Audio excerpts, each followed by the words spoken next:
You would think that telling your story of the actual loss in your life would be harder than anything. But actually, what I've discovered is that it's been far harder for me to think back and reflect and really relive, to some extent, the time after we lost Florence. I guess the actual event of losing Florence was traumatic, of course, and the impact when others hear that news is, the impact of hearing that on others' ears is quite shocking. And it's that stays in our brain and in our hearts. And that's the place where compassion for that story is born and lived. For me, however, the real story of our loss and of the trauma and the actual experience of that is the story after. And I felt it was important to give balance to that story. It's very rare that you hear the after story of someone's loss story. That's the thing it's easier to talk about, is how or what the loss was. But to talk about the things and the dynamics and the events afterwards is not so easy. People don't necessarily have the time or the understanding that there is a story continuing, not something that's really understood ourselves, let alone being able to explain outwardly. That certainly was our experience. Anyway, I've tried to just talk out that experience the next couple of years after she died. I've tried to talk out off the top of my head like I do all of the vlogs, but I just can't. I found it very painful. I have found it too emotional, which was quite a surprise. And so what I decided to do in the end, after several attempts of trying, is I have written it all down. For me, this is as important as the first. And in fact, it is more important. So forgive me for reading, but I feel it's the only way I'm going to be able to do this. In the very first few hours after we lost Florrie, I can recall a moment when sitting in a small hospital side room when I realised that I had a choice in how I allowed my mind to react. I actually remember telling myself to choose life, not death, to see her life as the value and her death as an opportunity. I couldn't articulate it in those actual words at the time, but that's what my internal dialogue was saying. I could see that there was a very long, very dark and damp tunnel ahead on one side and a field of bright sunshine on the other. It felt more natural, easy and comforting to choose the dark tunnel. I could hide in there. I could wallow in the murky waters in that cave and just be there in this death, in this pain, and in my hole. It felt harder to choose the bright field. That felt exposing, vulnerable, strong, and it felt as if I was letting Florence down by going that way. Thankfully, something deep inside kicked in. The same thing that kicked in when I knew that I had to put my baby down and leave that room. It's a power, a strength, a voice calling me. I engaged with it in its purest form and I chose the bright field. I knew deep in my soul that to truly honour life, my life, our family, the bright field was my only option. Physically, mentally and emotionally, I was floating in a strange cloud or within a bubble. My hearing didn't properly return for at least 6 weeks, partly due to the hormones and the body adjustments, of course, but partly due to the shock and trauma running through my system. I assumed that after Florrie died, my life would go through some adjustment period and then it would pretty much get back to the way it had been before, just with a limp. I hadn't taken any consideration to the reality that this journey had ended, but an entirely new route was being birthed and I would be a baby learning a whole new way of walking. After the first few weeks after we returned home with that big white box in that taxi, we were inundated with people sharing openly and honestly their own stories of loss. We had a stranger from the village arrive at our door and literally on our doorstep share with us her story of loss 25 years previously. In the co-op, when I was getting some milk and bread, I met another who shared her hidden story of grief, one that no one locally had known. I had someone cross the street on another visit into town to share theirs. These experiences lasted 3 to 4 months, and I found them strangely comforting and annoying all at once. Comforting for 2 reasons. I felt a connection with their pain and experience, but also comforting because I could see how desperate they were to share their untold tale. but in the same moment I felt cross and sometimes even angry at the intrusion. Why was I suddenly someone that they could talk to, when before they had known me but had never even said hello? Why are they interrupting my activity for their own need and reminding me in this moment of my reality, where I was so desperately trying to just get on? I swung between loving these moments and getting very annoyed, but then there were moments of story sharing that deeply impacted me. And I felt, and I still feel, very grateful for. My mother told me her story of the baby she lost, and I had only ever known this as a single factual story before. Suddenly I'm hearing the very real and raw experience my own mum had in giving birth to her first baby, only to see her being taken away, never to be known again. In those days you didn't talk about this publicly or have the permission to feel it and to openly grieve. She just had to zip it up and carry on, and I wonder what effect that might have had on her health. I shared and heard stories from two women, two dear friends, of their grief stories. Again, I had only really known these as brief factual stories in the past, not necessarily the actual stories of feeling. Here I was hearing afresh their real experiences, and I have to say, a cord was formed between my heart and theirs that, for me anyway, is unbreakable. We connected. I read stories online where people shared with me their story, and I felt so grateful for them. I think I worked out at some point when I felt the angry response with those that shared their story with me. These would be people who talk at me about their experience. I could see that these people were stuck in the dark, long tunnel rather than sharing from the bright field. At times, if I got the chance, I would invite them to come out and just walk over into the field, but I found this rarely got taken up. Another story I was very grateful for was my auntie, who had never had children, and I had never really known if this had been a choice or not, shared with me her story of loss. And I was very grateful, deeply grateful to hear that story. I felt privileged, and it had great impact. I wonder if her story has had an impact on her health. I had flashbacks from those 24 hours for 3 years. Invasive, powerful flashbacks. Smells, sounds, certain people would trigger them. It was exhausting. I would have them at any given time, driving the car, food shopping, bathing a child, talking in front of a lot of people at work, creating an event at work, climbing a tree. It didn't matter where I was. I would be stumped by very visual, very powerful flashbacks. I had been a mental health nurse and therapist for several years previous to this, and time after time I would be advising patients and clients about dealing and treating anxiety. I had never personally had a moment of anxiety in all of my life. Suddenly, returning from hospital that day, I started to experience it. For those first few weeks, I accepted it was the shock, and I thought that it would just fade away. It didn't. And for a while, I remained in control of it, as I masked my insides and faced 30-strong team at work. As I made fast-paced decisions, I dealt with the here and now, and I tried my very best to meet all the expectations that were around me. But as work eventually calmed down a bit, anxiety just seemed to grow. From just lapping at my feet, it would creep up and take over my body. I mostly got the physical symptoms: weak legs, raised heartbeat, fast breathing, dizzy. Sometimes my thoughts would be quite muffled. I never worried necessarily about anything, but I definitely preferred to stay at home with certain people than to go out and do life large, like I had. I felt insecure around others that had no clue about what was going on. I felt angry a lot and didn't know quite why. I felt misunderstood by people around us, or really sad that they couldn't really see the real me, or let alone experience that. It just made things worse. But I had to just carry on. I couldn't stop and just process and heal and healthily choose my new path. I became an expert at zipping up my bodysuit and just carrying on as if I was fine. I'm sure I was difficult to be around that year or two. I was distant, practical, work-focused, and I was very much out of my comfort zone. Most people were amazingly gracious around us, kind and patient. Those people carried us through that year. Those people carried us through that year or two.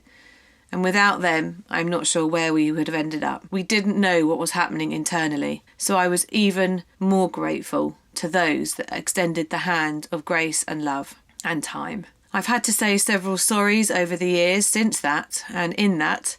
Sometimes not quite sure what I was sorry for, but I just was sorry for the way it was. Some have been met and some haven't. And that's something that I've just learned to be okay with. I just wasn't present, fully present. And I didn't know how to be.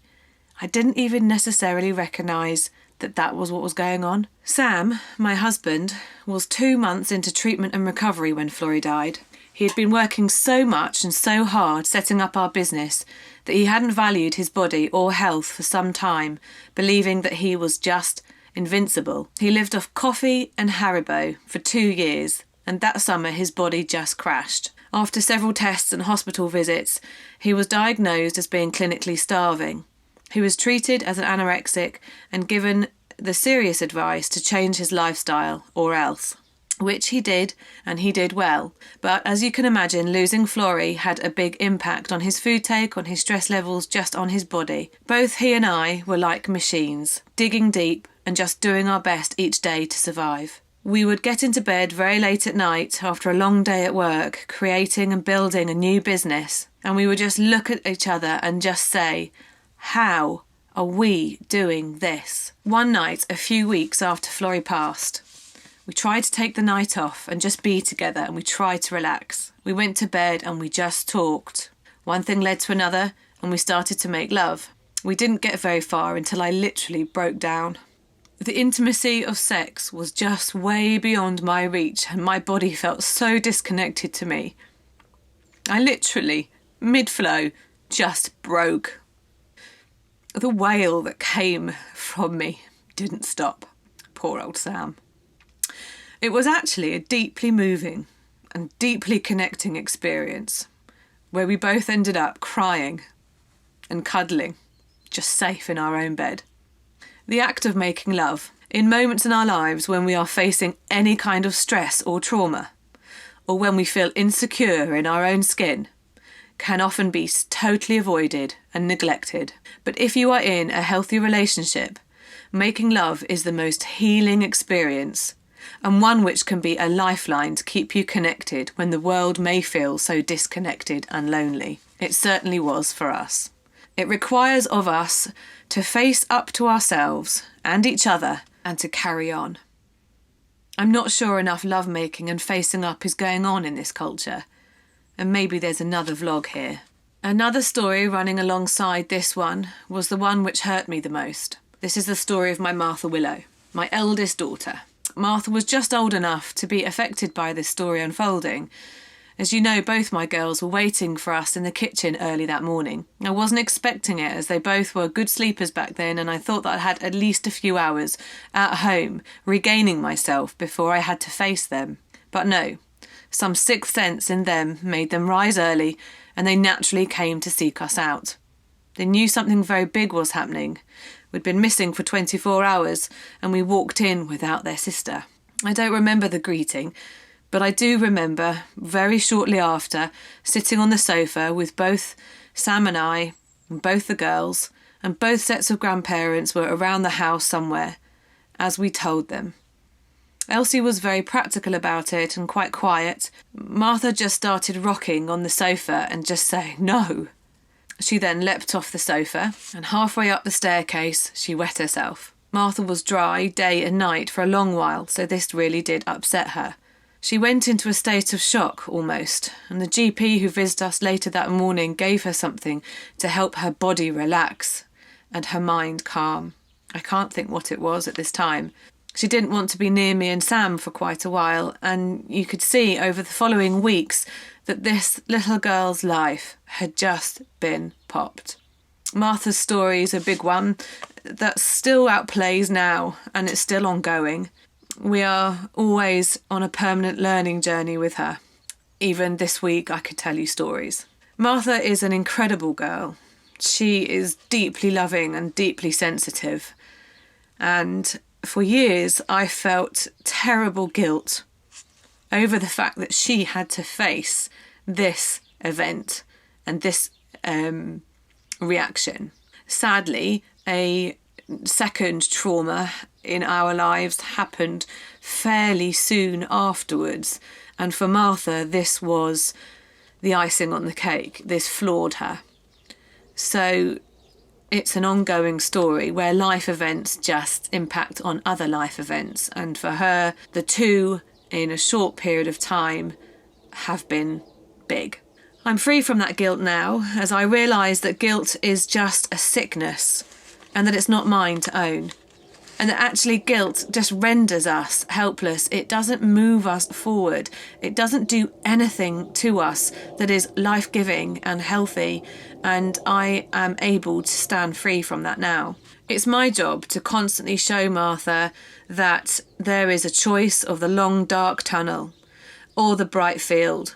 And it's my choice to model that and to gently and consistently remind her that she has the choice, that life is good, and that life is precious and valuable. Running alongside this story is the other story, the one I rarely shared at the time or could really take in alongside everything that was going on. When Florrie was born, in her first 7 days, she was just a perfect little healthy baby. The journey of finding out why she died starts just after we returned from hospital. I got a call from a policeman, a specialist. He was in charge of our case. It was his job to find out why she died. He came to meet us. He was lovely. I cannot picture his face or anything that would really identify him. I certainly wouldn't be able to pick him out now in a crowd. But I do remember that he made me feel safe. At the same time he made me feel safe, I would get anxiety every time he called. At first it was a very regular visit. We were interviewed in depth, our house was searched, tested, swabs were taken, swabs of our house, swabs of us, poo samples, our water samples. We lived on a farm in the middle of nowhere. We had lots of different buildings and we were building a huge project on the land. We had had many water issues over the months on that site. And during my pregnancy, I had complained repeatedly to the landlord about the water. When they came to test the water, and I asked them why were they testing the water, what could that mean? And I heard some of the possible, scenarios. I just flipped. I literally screamed and shouted at Sam. I was mad. I was mad. I was so mad that there was a possibility that the water had caused Florence's death. The water that I had complained and complained and complained about. The water that my landlords would do nothing about. I said to Sam I would go viral if it proved to be the water. I said to him that I would do the landlord for neglect, that they would be responsible for my child's death. I told him that I would never live there, I would move straight away. I literally just boiled and blew. I lived with that for 2 weeks before we had the results.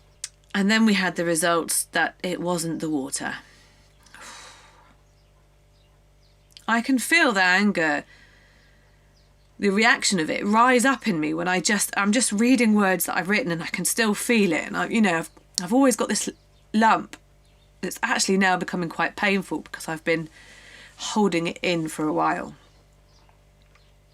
I almost felt sad. I did feel sad. I felt sad when we got those results because there was a part of me, and I have to be honest, there was a big part of me. I wanted to blame them. I wanted it to be the water. I wanted somewhere to put my anger and my feeling, I wanted somewhere, someone to take it. And I couldn't take it there.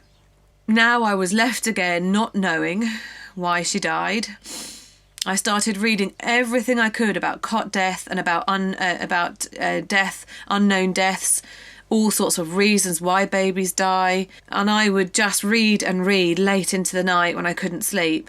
I knew that it would be a very difficult outcome for me if I was given the reason of no reason, the unknown. Sudden infant death syndrome. I didn't want to hear that. I didn't want that news. I wanted a reason, an actual reason. Every week, the coroner would phone me and give me an update. Lovely woman. Again, I looked forward to those phone calls, but I hated them in equal measure.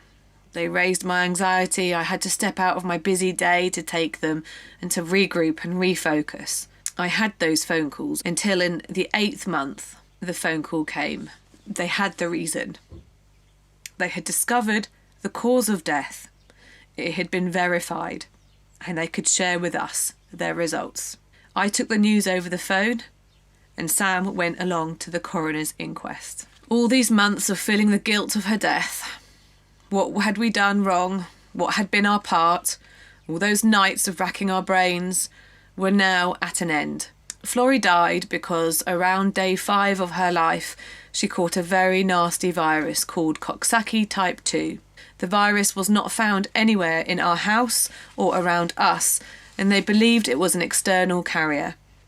The virus hides away unnoticed but attacks the heart slowly until it takes hold and symptoms are seen, but by then, if a baby is under 10 days old, the baby is not strong enough to fight this, and treatment just doesn't work. She was 3 days shy of being strong enough to deal with this infection. It was a deeply unfortunate incident where no one was to be blamed and we held no one accountable. We were free. Our home was free. Our lives could start again. It was only now, 8 months after, that I could start to look at who I was and start to piece myself back together anew. I'm now someone who does get affected by anxiety, and I'm learning the best way to manage that. And praise be, I am succeeding. But it is there, it's there all the time.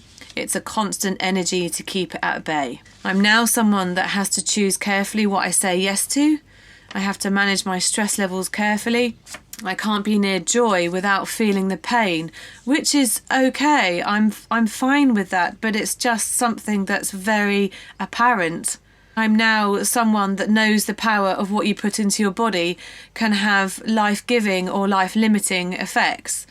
So I watch carefully. I wish it was more carefully at times, but I watch what I put into my body. I can't see a powerful film in the cinema without having flashbacks for a few hours afterwards. I'm someone who is learning how to parent a child who had early trauma, and I'm on a steep learning curve with that.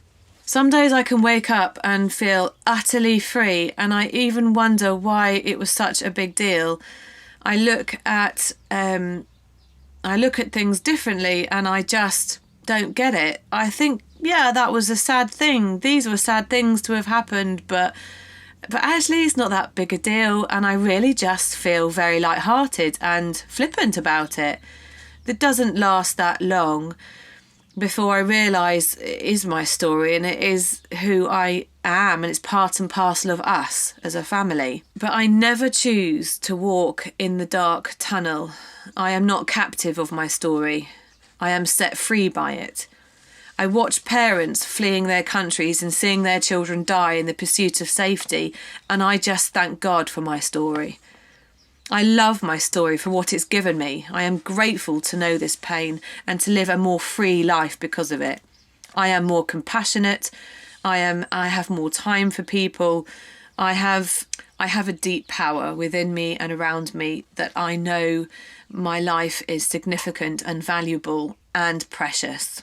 And I know my life must count. I fear less and I love more. Grief has given me eyes and ears that work better. I am free. I hurt, I heal, I learn, I make mistakes, I pick myself up, but I am free. Speaking out my story is healing. It's healing my soul, and I believe it heals my physical symptoms too. It's not the cause or the effect, it's just part of the bigger picture. Any sickness that is caused from repressed storytelling is kicked into touch. I'm talking out my story in various different ways, and healing happens and is happening. So my challenge to you is, what stories are you repressing? What experiences have you denied? What has happened along your path that would be beneficial to share to yourself at first, before even anyone else?